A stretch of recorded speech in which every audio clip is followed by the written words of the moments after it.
Bimbika asked me to talk a little bit about my burgeoning work in masculinity, and so I thought I'd let you know about it because I'm interested in getting some more people interested in the topic. I got interested in this about, well, maybe a year or two ago. I've been slightly interested for longer, but I've gotten more serious about it in the last couple of years.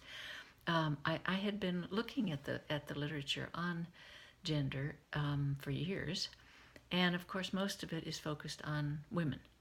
And that began more and more to trouble me a little because gender is supposed to be about men and women. It's a social differentiation, and we're also supposed to be interested in the dynamics between men and women. And so that really requires attention to both. And so I started looking into the literature that's available on masculinity, and it really is in quite a different sort of silo from most of the gender literature, and so a lot of it I had not been exposed to. But when I started looking into it, I wasn't really very satisfied because in the first place, a lot of it focuses on problems. So there are lots and lots of material. There is lots and lots of material on HIV/AIDS in men, domestic abuse in men, warfare in men. So it kind of focuses on the negative. I came out of reading the first few books and thinking, gosh, isn't there anything positive that we can say about men? Of course there is. And then a second problem that I found as I got deeper and deeper into the literature is that, first of all, a lot of the material is also about homosexuality. And it's not that I'm against reading about that, but that's not the topic I was actually interested in. And when I did find material on heterosexual men, which is sort of the most men, I found that it tended to be to take place in cities, and so really there was very little material, or there is very little material that I've been able to find so far, looking at men, heterosexual men who live in rural areas and particularly in forests. There's really very little on that kind of situation, which is what I'm interested in. So I started to think about what I might be able to do to at least begin the process of rectifying that. And so I started thinking about the ethnographic background that I have, because I've done ethnographic research in Sumatra and Borneo, in the northwestern part of the U.S., in the Middle East, and then I've of course traveled a lot in my work with C4 because many of our projects are in multiple countries.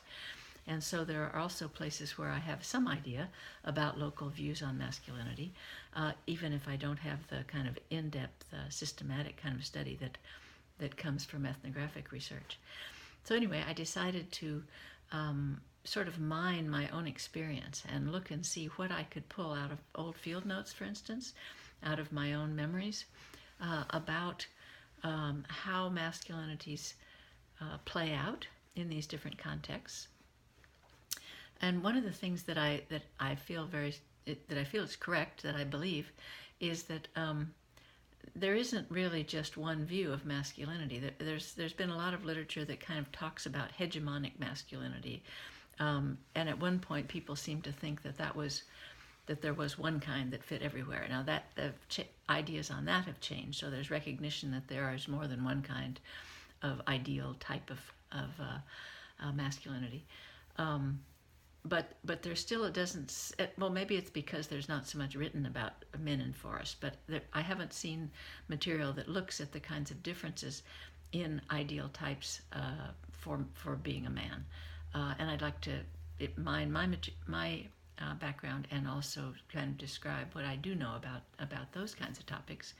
And then, because I'm doing it for myself and I'm not under anybody's particular guidance in this, I decided also to mine my own experience of the men in my various families and use that as a kind of jumping off point, because I think when you're looking at issues like gender, because we're all man or woman or something in between, we all have a gender identity to start with, it's really impossible to be thoroughly objective about it. And a lot of social scientists now believe very strongly that you need to say something about your own background. And in this case, I'm going to carry it a little bit further and analyze aspects of my own background. I've talked with a number of colleagues, for instance, and invited them to send me their own thoughts about their own masculinity and how it's evolved over the years.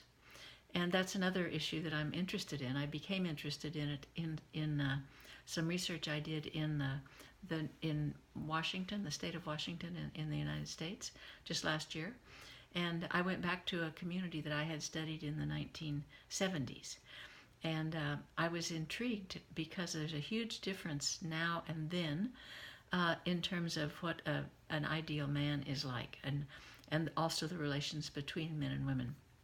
And I'm really curious as to how much of that has to do with sort of general changes about gender in the U.S., how much of it has to do with the fact that I'm a different age and the people I'm mostly talking with are a different age, older, and how much of it has to do with an actual change in the perceptions of the people that I was talking with.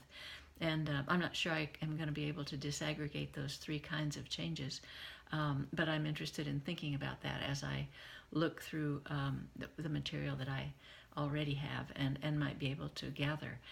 And I also wanted to, so that the bottom line of that is, or the main point of that is that I'm interested in looking at how masculinity ideas change over a person's lifespan in force, mainly.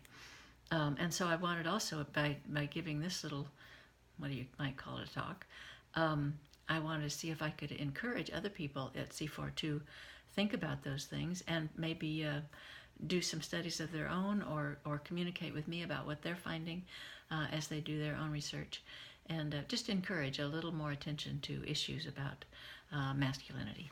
Thank you.